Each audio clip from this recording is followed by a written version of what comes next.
Welcome to the Real News Network. I'm Lynn Fries in Geneva. This is part 2 of a series with Peter Drahos, who's explaining the story of IP linked to trade. Joining us from Australia, Peter Drahos is a professor at the Australian National University at the School of Regulation and Global Governance. He holds a chair in intellectual property at Queen Mary, the University of London.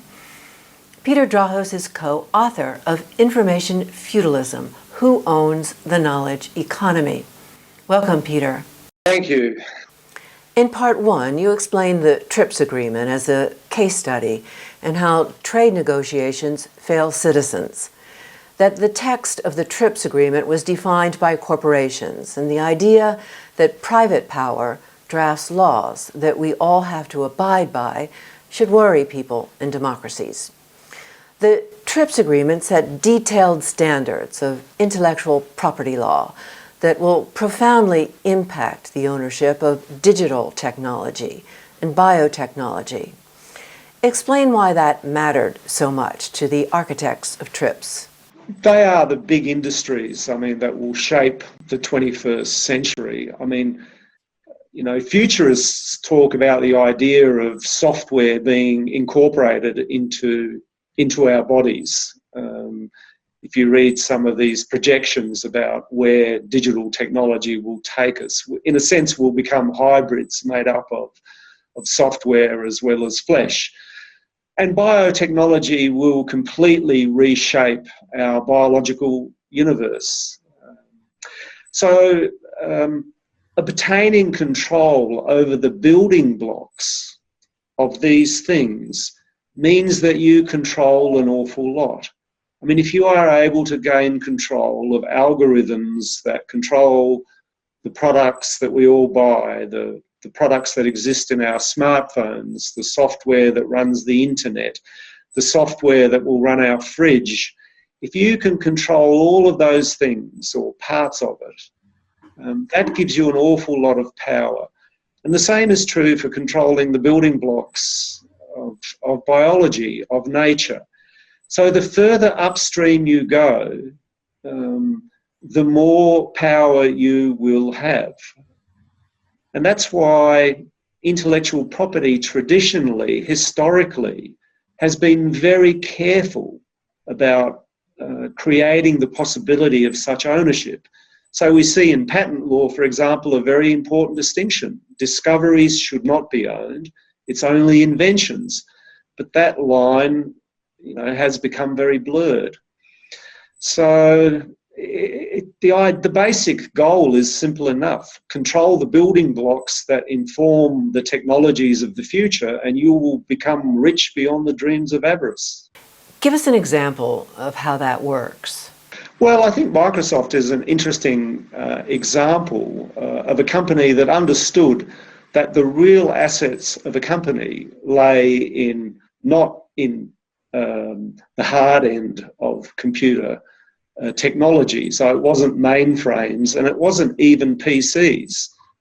What it really understood was software was the main game. And how does one protect software? Well, the position that has evolved is that software can be protected through a combination of copyright, patents, and trade secrets. And once you're able to entrench a particular standard as the main industry standard, which is to say that everyone relies on that standard, and you're able to turn that standard into a private good, then the profits of that are absolutely enormous. And some companies saw this early on and were able to take advantage of it. As economies have changed, corporations or private actors have come to realise that it's much more profitable to control important bits of knowledge. So think back to the old days of dairy farming where people had herds of dairy cows. In the modern economy, it's probably much more important to own the gene over the dairy cows, and then you can license farmers to produce milk. Similarly, in the old days, people would plant seeds and harvest crops. But now it's become much more profitable to own the genes in the plants and license farmers.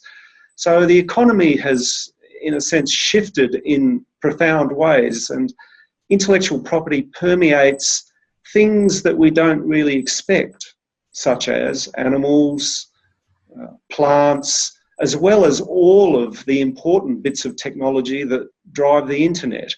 So intellectual property rights are really pervasive, which of course is why there's such an important struggle over their ownership.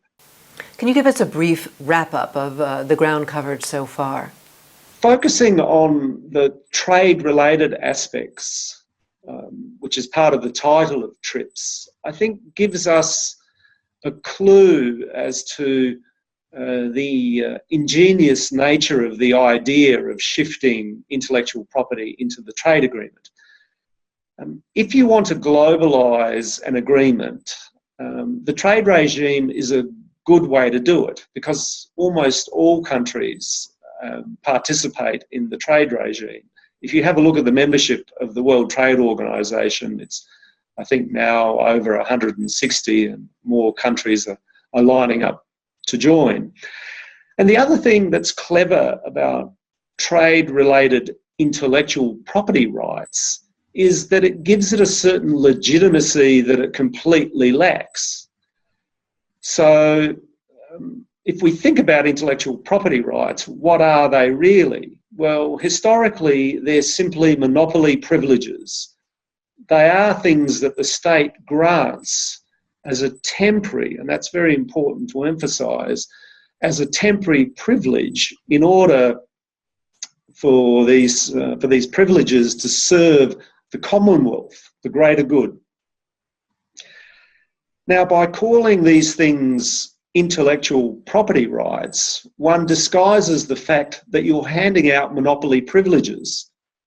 Now, if I said to you, we should have monopoly privileges in a trade agreement, you would be very puzzled by that. What on earth are monopoly privileges doing in a free trade agreement? And that would be a very good question. In essence, they really have no place there. Free trade is all about the movement of goods, the exchange of services, or it should be. Free trade should not be about the strengthening of monopoly privileges. So by placing intellectual property rights into the trade regime, the people that thought of this idea really achieved a couple of things. First of all, they disguised the true nature of intellectual property rights, or they helped to disguise the true nature of these monopoly privileges. That's the first point. And the second point is that they essentially made intellectual property rights part of the global structure of things. So there's a certain solidity now in these things. It's very hard to go back. I mean, in the 19th century, we had countries that decided to pull out of the patent system, that did away with patents. The Netherlands or Holland did that. You know, there was much more experimentation in the 19th century with the patent system. There was much more suspicion. But that's impossible to do now. Intellectual property rights are part of this global structural reality. We're going to break and be back with part 3. Please join us as we continue this series on IP linked to trade with Peter Drahos. Peter Drahos, thank you. Thank you. And thank you for joining us on the Real News Network.